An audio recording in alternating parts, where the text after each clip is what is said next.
Okay, welcome to the lecture for Psych 350 Personality. I'll be talking about Chapter 4 of your text, the relevant research for Freudian theory.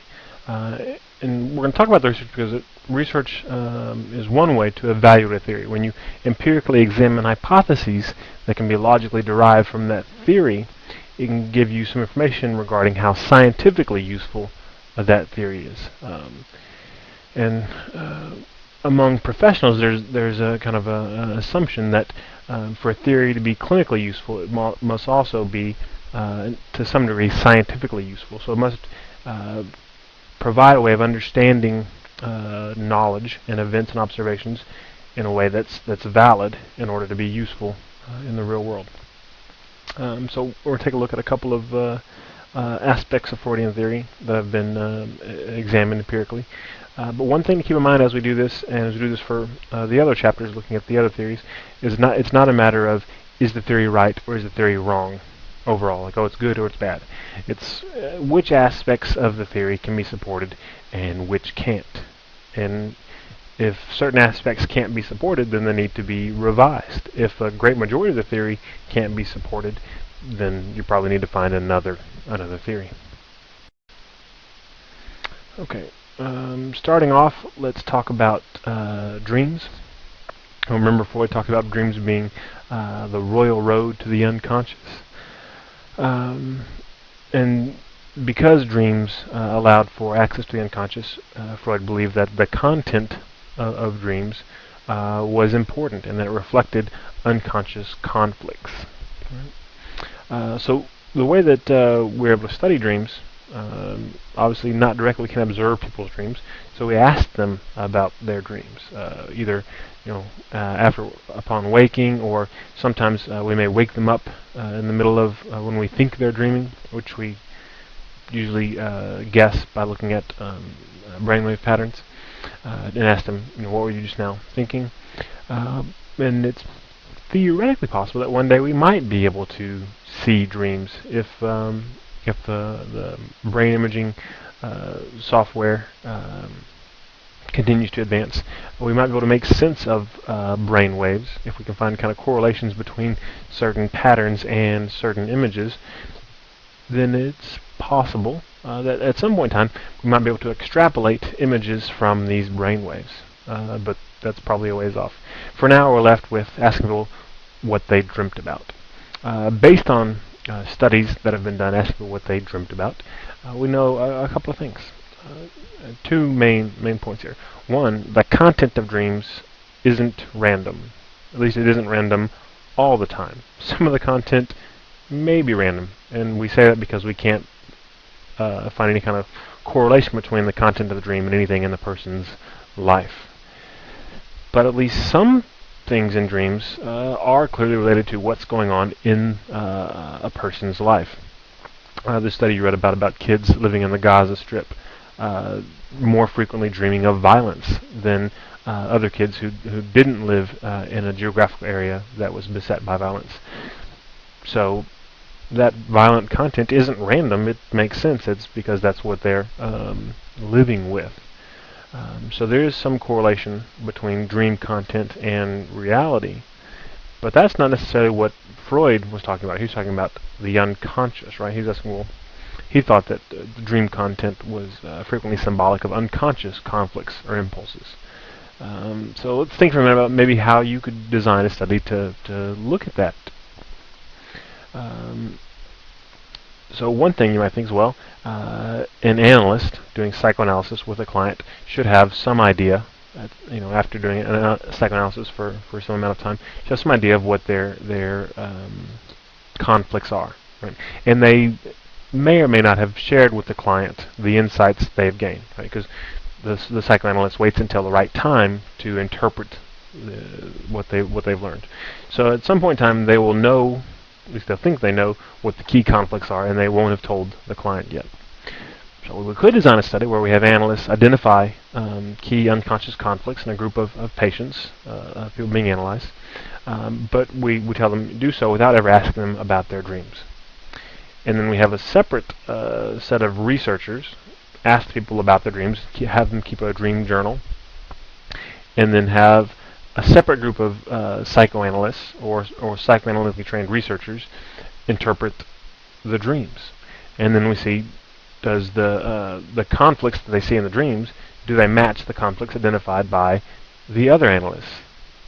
If so, then we have some evidence that yeah, these same conflicts they're seeing when talking to the person in their waking state are the ones these other people are seeing when looking at dream state material, and that was going to be a good way to look at it. Just for your own kind of understanding, make sure you understand why it's important to have a different set of analysts identify the unconscious conflicts in the dreams and in real life.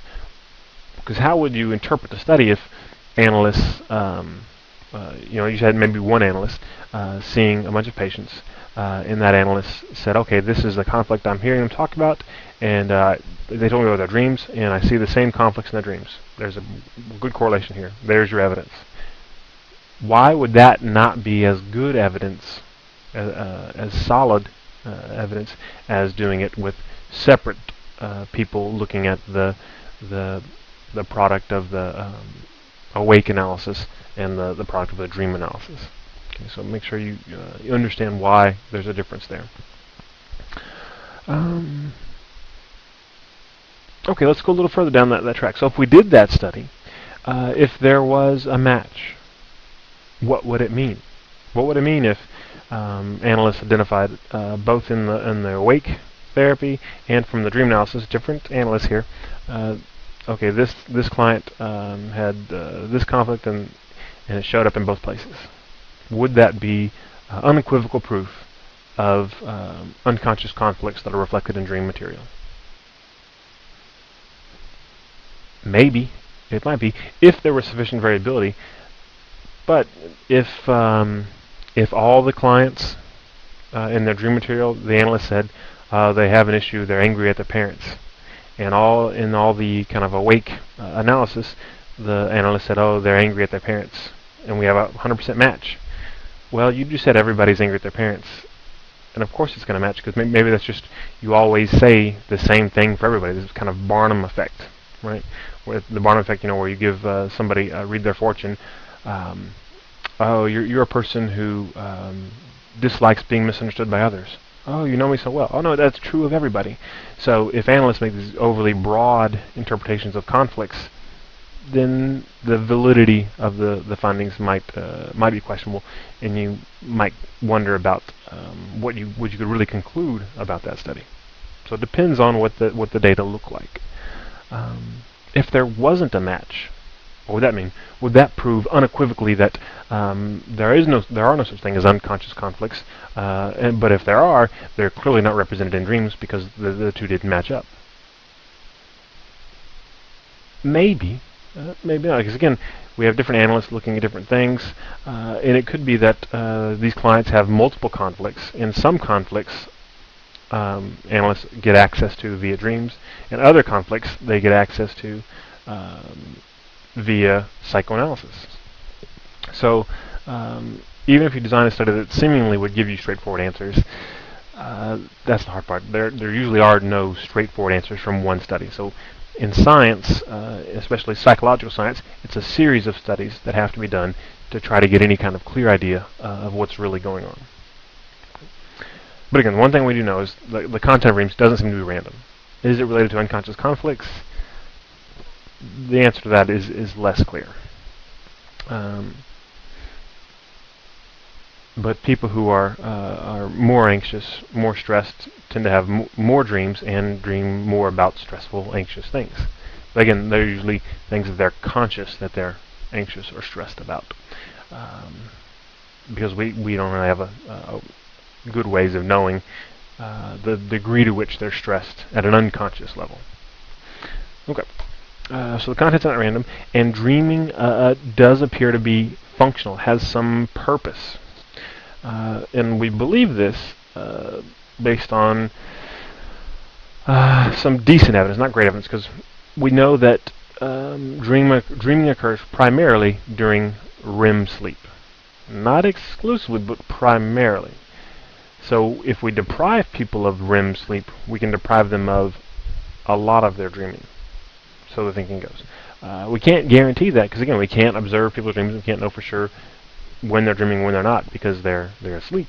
But the thinking is that there's a strong correlation between REM sleep and dreaming. So if we deprive people of REM sleep, we can deprive them of dreaming, and we can look at the impact of that. And the impact is negative. You don't. It doesn't cause a mental disorder, but it does cause can cause some negative psychological consequences. People who are deprived of REM sleep have a harder time coping with anxiety-provoking events than people who are allowed to have REM sleep. So that's a finding. And then we go from the finding to, what does it mean? Well, it might mean that people who are allowed to have REM sleep are able to dream, and they're able to cope with the stress and anxiety in some form or fashion in their dreams, able to work on that material somehow, and so in their waking time be less stressed. But that's not what we know. That's what we think based on what we know. What we know is deprive you of REM sleep, you're going to be more stressed. And then from there, we have to start making these theoretical, logical jumps. And you have to pay close attention when those jumps are made and think for yourself whether or not you agree with that jump. Does it seem logical to you? What are other explanations, other interpretations of a finding? And doing that is what will make you a good consumer of research, to be that critical thinker. But again, here we have, it seems that dreams may serve some purpose, some function, helping with problems, but it's not clear that they help with unconscious problems. Because again, we don't know when you have these unconscious problems, at least from a scientific standpoint. But maybe. So again, for dreams, there is some support for some of Freud's theories in terms of the content's not random, and dreams are related functionally to anxiety, and that's what Freud would have expected.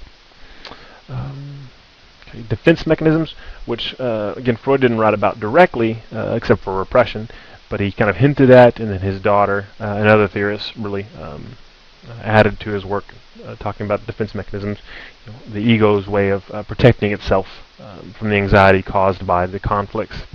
And again, these aren't things that you can see, touch, feel, smell, so we study them primarily using projective tests. So the data gleaned from that are limited by the limitations of projective tests, which we've talked about before.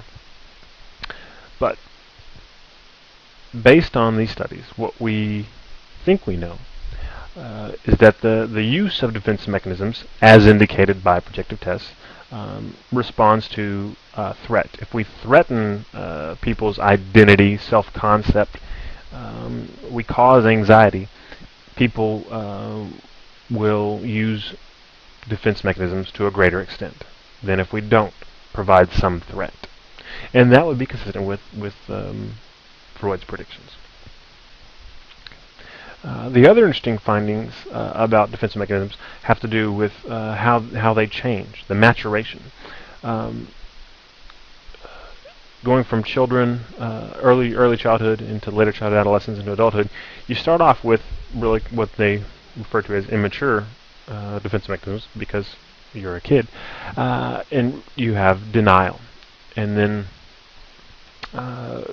as kids get older, we found these fairly systematic, and there are individual differences obviously, but there tends to be a pattern where you use denial, and then you can move on to projection, and then you move on to the increasingly sophisticated defense mechanisms, which would probably correspond with some cognitive changes, and there are other theories that we'll talk about that.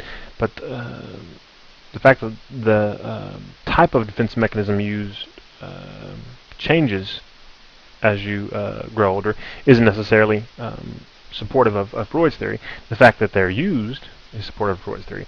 The thing that supports Freud's theory is that once we find that the defense mechanisms you use change over time, if we further find that people that experience high levels of stress and anxiety early in life may get stuck at a certain level, right? So if you experience a lot of stress when using at an age when denial is appropriate, you use denial and it works, well, good for you then, but then you're going to continue to rely on that, and you're going to have this kind of altered maturation of your defense mechanisms. And that's something that would be very consistent with psychoanalytic thinking, thinking about kind of the psychosexual model and fixation, right? Because Freud was all about events in early childhood influence you later in life, when you kind of can get stuck in a certain way of thinking, behaving, and defense mechanisms being a way of thinking and behaving, so that it worked at one point in time, but it's no longer appropriate for you as an adult. Okay, so let's move on now to looking at two other areas. One would be humor, which, reading that chapter, I mentioned the mommy jokes.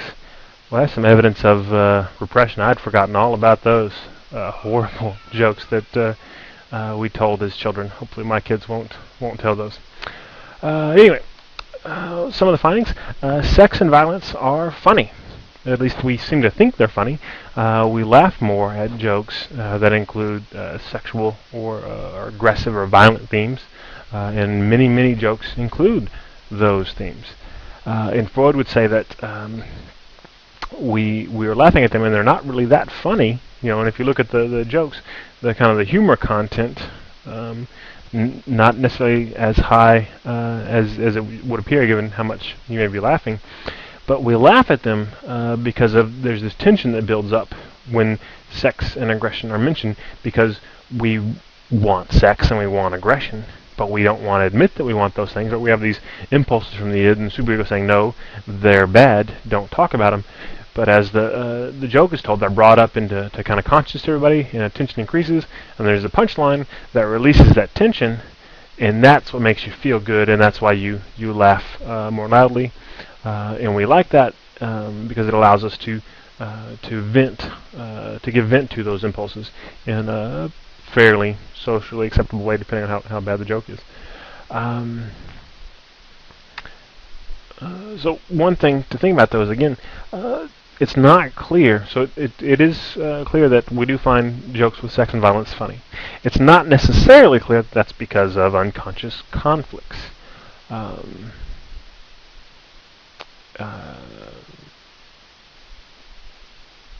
There's a lot of sex and violence in our world now, in our conscious world, and maybe there's something to do with that and why it's funny.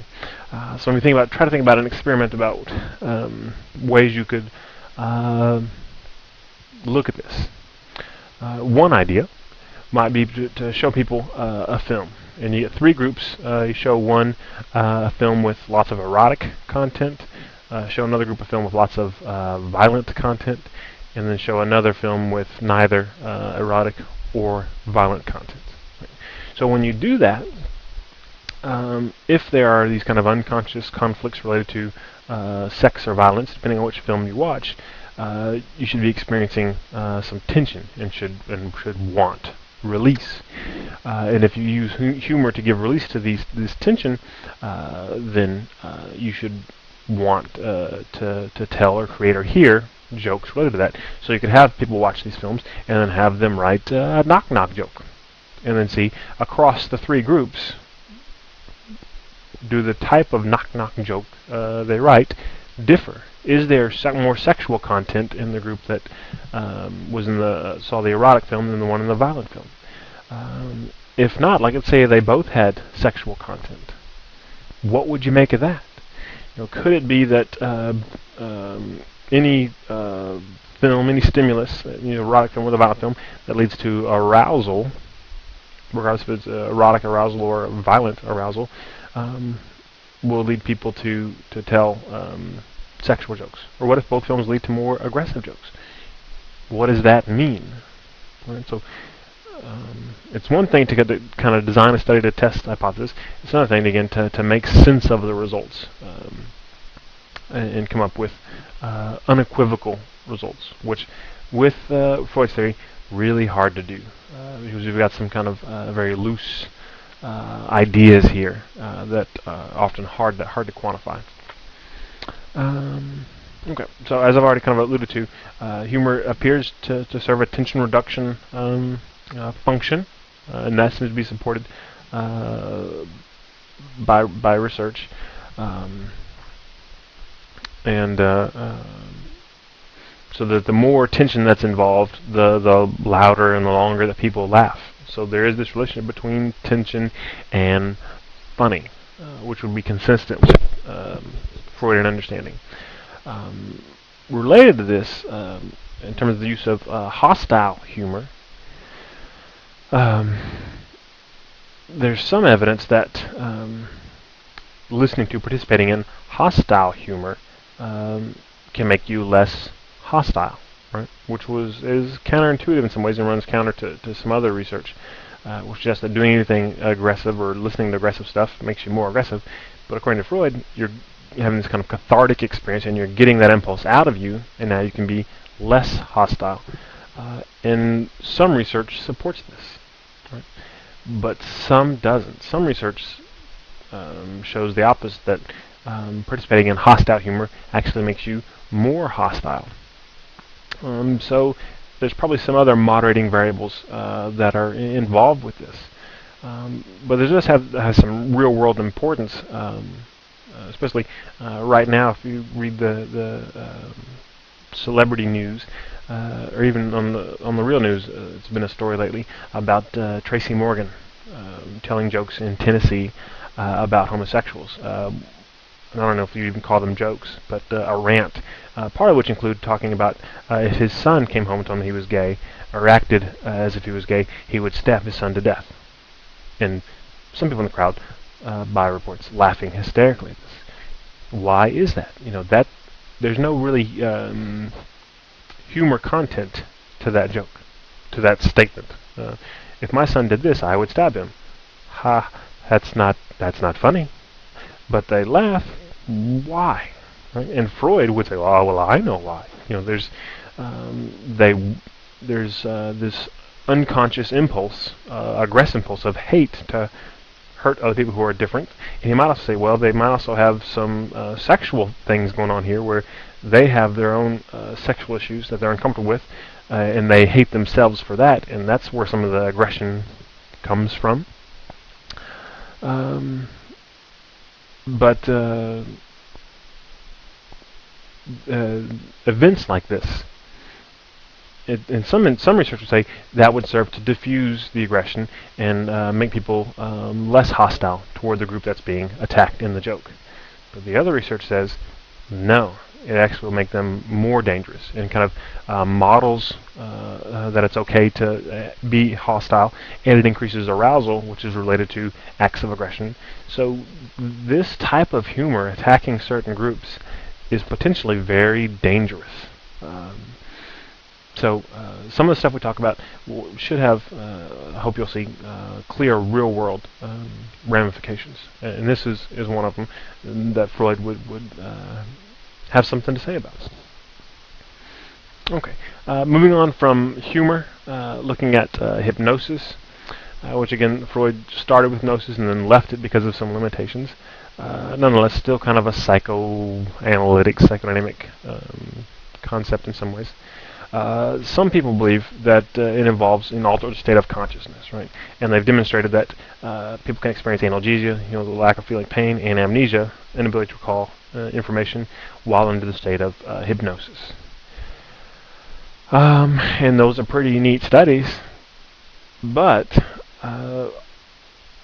from my reading, almost all of those studies can be countered by studies done examining hypnosis from a socio-cognitive perspective. In socio-cognitive theories, the socio-cognitive perspective, look at the phenomenon of hypnosis being where people's behavior are really influenced not by this altered state, but they're influenced by expectations, their own expectations, kind of cognitive things, and social pressures. So they do what they think they're supposed to do. They're playing a role. Even if they're not willing to fully admit that they're playing a role, that's what's going on. And they demonstrated that, for almost any kind of study you can look at people that believe hypnosis involves an altered state, the socio-cognitive therapists can come back and do a study and say, well, not really. Like the ones with amnesia, where people that are hypnotized afterward can't recall anything when they were hypnotized. Because the hypnotist told them, you won't be able to recall anything until I tell you you can. sociocognitive theorists say, okay, well, let's do a little study. And they have somebody get hypnotized, tell them, you won't be able to remember anything. And then the study's done. Can you remember anything? No, I can't. Oh, wow, okay. We're going to hook up this machine now, and it can tell if you're lying. Can you remember anything? Yeah, I can remember a couple of things, actually. So, thus indicating that, yeah, they can access stuff, but they feel like they're not supposed to, and so that they say that they don't remember things. Most of the findings about hypnosis is interesting and is still useful. I mean, people are able to have surgeries and procedures without more drugs, and they're able to deal with chronic pain sometimes with less drugs because of hypnosis. But the mechanism might not be one that's consistent with Freudian theory. One other interesting thing about this before I leave hypnosis is the fact that there does seem to be a stable individual difference in how susceptible someone is to hypnosis. Some people really easily hypnotize, some people impossible to hypnotize, and most people somewhere in between. And one interesting thing that's not mentioned in your book is that there does seem to be an association between how susceptible you are to hypnosis and your experience of dissociation and dissociative disorders. Individuals who are diagnosed with a dissociative disorder, dissociative amnesia, dissociative fugue, dissociative identity disorder, which used to be called multiple personality disorder, right? The Sybil, Three Faces of Eve.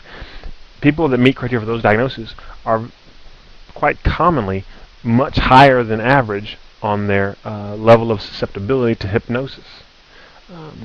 So it won't surprise you that the sociocognitive theorists, Spanos in particular, also have quite a bit to say not only about hypnosis but also about dissociative identity disorder and what's going on with that psychopathology and whether or not it is true dissociation or if it is also to some degree these social cognitive factors that can explain stuff.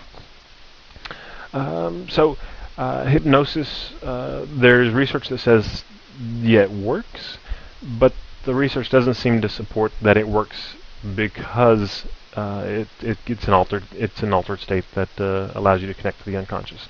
So in that way, not really supportive of Freud's theory. But again, hypnosis isn't really central to his theory. It was kind of one proposed tool or mechanism to get at the unconscious. But the lack of support for hypnosis as a route to the unconscious doesn't mean that the unconscious isn't there. Okay, so summing up,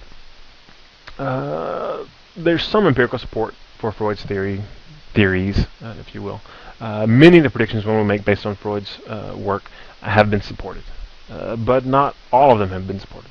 And the ones that have been supported, it's usually not unequivocal support. And by unequivocal, I mean, yeah, they found what Freud said you would find, but other theories might explain it as well.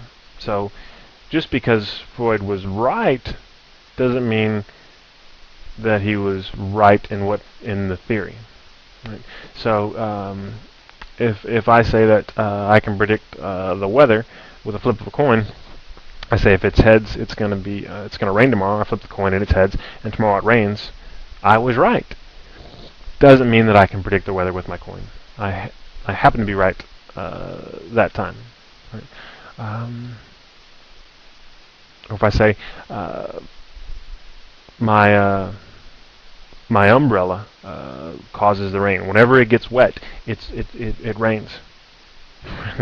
Hopefully, you're like, well, yeah, that's kind of stupid, Dr. Fowler. But you kind of get the point that just because you're right and observations would show, yeah, every time an umbrella gets wet, it's raining. The umbrella doesn't cause the rain. The rain causes the umbrella to get wet. So there's some empirical support, but it's not unequivocal. But at the same time, there haven't been studies that have come out and said, "Oh, this is clearly total bunk," and human nature is the opposite of what Freud said it was. Okay. That being said, it's probably declined in popularity for several reasons. Some of them social, some of them political, but scientifically, the main reason would be the lack of parsimony. Like I said, a lot of the findings that support Freud can be accounted for by other theories, and those other theories are frequently much simpler, so they're more parsimonious than Freud's theories. And if two theories can explain something equally well, then you go with the simpler theory, the more parsimonious one. In Freud's theory, as most of you are probably feeling at this point, anything but simple. Okay. Lastly, is there more research to be done? Certainly. As technology advances, we find different ways to ask questions. Even some of the questions we've asked before about Freudian theory, now we have new ways of looking at those old questions. And some questions, for whatever reason, haven't been asked. So it's one of my challenges to you is to think about how you might design a study to examine this theory. So how can you draw down a hypothesis from this theory? And think of this kind of if-then setup to help you do that. So one example would be, okay, let's think about the Oedipus complex. According to Freud, during the phallic stage, boys fear castration by their father.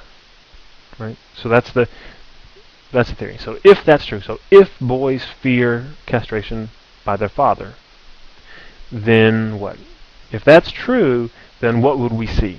Well, and then what we see, try to think of some situation where you could test that. So if boys in the phallic stage fear castration by their father, then boys who are raised without a father figure should be different in some way than boys who are raised with a father figure. Right? Because if you have no father, there's no fear of castration. Right? If there's no boyfriend in the home, no father figure at all, you shouldn't be worried about being castrated. How would Freud say that those boys would be different? Right? So think about the theory. What happens because of the fear? Right? Because of the fear, you identify with the father. So if there's no father to fear, then something should happen with that identification process. So those boys should somehow be different in terms of their masculinity. Right? So that's a research question you could draw down. Related to that, boys with physically larger and more intimidating fathers should be different from boys with smaller, kind of meeker-looking fathers, right? Because you're going to fear the big scary guy more than the 90-pound weakling, you would think.